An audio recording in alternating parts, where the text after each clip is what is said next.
Mən psixoloqam, Dilruba Həsənova və sizə bildirmək istəyirəm ki, sizin uşaqlarınız çox ağır beyin xəstəliyinə əziyyət çəkirlər. Yəni bu o deməkdir ki, beyində mən sizə beyni izah edəcəm.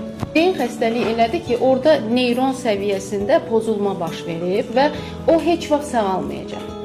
Bu da o deməkdir ki, biz ümumiyyətlə doğulduğumuzdan şuur formalaşanda bizim beynimizdə neyronlar yaranır. Hansı ki, bu neyronlar bizim, misal üçün, uşağınıza addım atmaq öyrədirsiniz və yaxud da mən bunu götürürəm. Bunlar hamısı kimsə göstərir və mən bunu edirəm. Bu proseslər baş verdikcə bizim beynimizdə həmin neyronlar inkişaf edib yaranmağa başlayırlar. Amma bunları da ümumiyyətlə bizi bir çox duyğuları formalaşdıran hormonlar var. Dopamin hormonu deyilir buna. Və siz təsəvvür edin ki, mən biraz daha açıq şəkildə bunu izah edəcəm. Hansı ki, insan ən çox sevdiyi şeyi eləyəndə